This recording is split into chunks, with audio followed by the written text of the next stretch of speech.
이게 임금에 대해서 우리가 보통 최저임금 얘기를 하고 적정임금 얘기도 하고 생활임금 네. 또는 뭐 공정임금 네. 이거 말고 또 있어요? 원래 이제 최저임금은 법으로 정한 최저 기준을 정하는 거고 생활임금은 최저임금보다 조금 높게 지방 네, 정부별로 그건 이제 조례로 정하는 것이고 적정 공정임금 뭐예요 그럼? 적정 임금이라는 것은 뭐 법률적 개념이라기보다는 우리가 공사를 할 때 적정한 공기를 주고 거기에 걸맞는 적정 임금을 보장해 주자 이런. 네. 사회 경제적 임금군요. 네, 그렇습니다. 공정임금도 마찬가지? 공정임금도 마찬가지입니다. 네. 내가 법률적 용어는 최저임금하고 생활임금. 최저임금은 이 이하로 주면 절대 안 된다. 네, 최저지요, 최저. 최저. 네. 그런데 내가 궁금한 게 전에도 한번 국무회에서 얘기했던 것 같은데 왜 정부는 정부 공공기관 뭐 지방정부 할 것 없이 뭐 사람을 쓰면 꼭 최저임금만 줘요? 네. 왜 최저임금만 주는 거예요? 이게 지금 행안부 지침인가요? 지침이에요?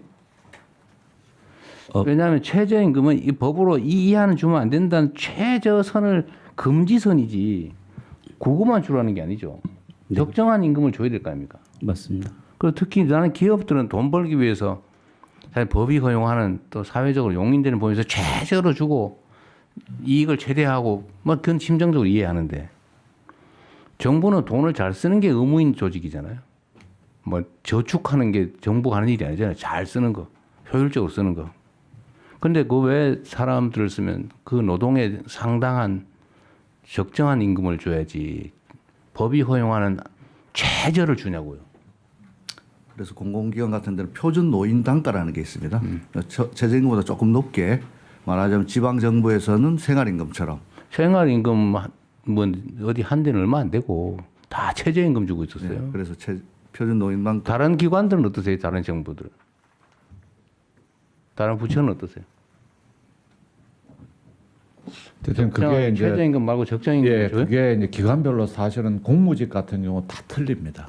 그게 이제 출발이 그 좀 소위 저 부처가 힘 있는 부서는 좀 높게 올라가 시작이 되고 뭐 여성 가족 즉 성평등부 같은 경우는 굉장히 높고 이래가지고 제가 예산 실정할 때는 이쪽을 많이 이렇게 올려줬습니다만 한꺼번에 되지는 않고 특히 공무직, 뭐 일용직, 네. 비정규 이건 거의 예외 없이 최저임금을 주고 있는 것 같아요. 그게 마치 당연한 것처럼. 일종의 기준이 되어버렸습니다.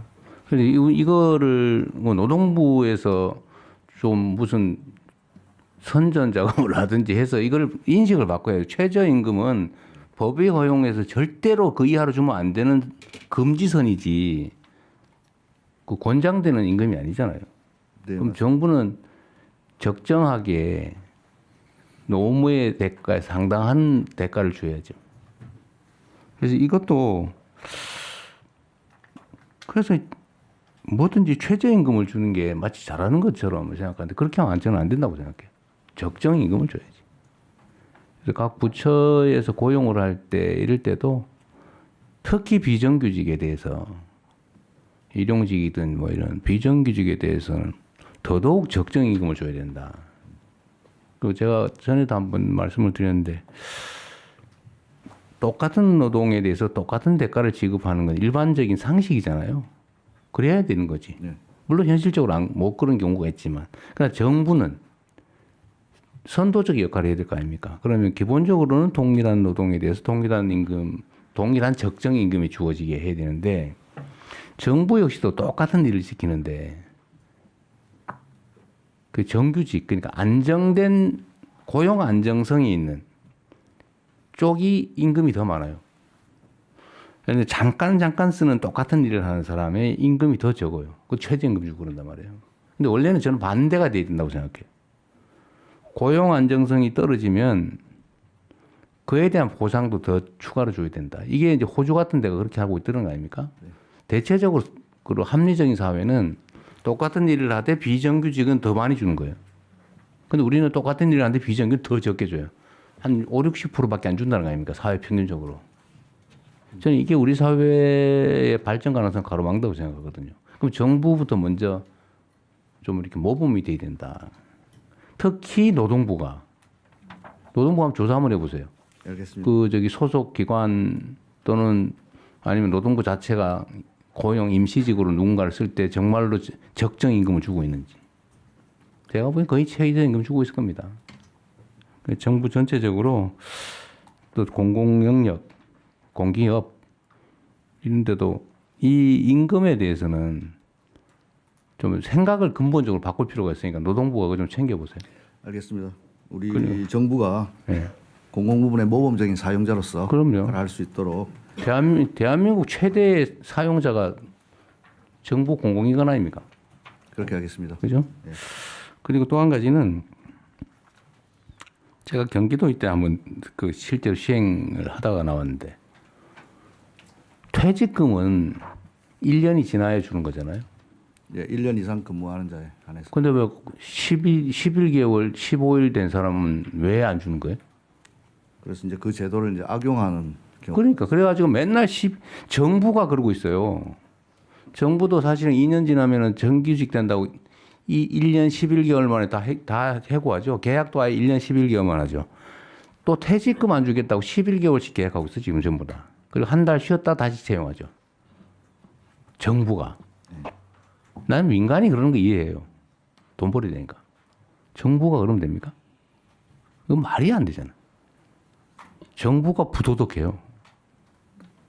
이러면 안 된다. 일단 그렇게 하면 안 되고 그냥 정상적으로 계속 일할 자리는 정상적으로 일하게 정규직으로 뽑아요.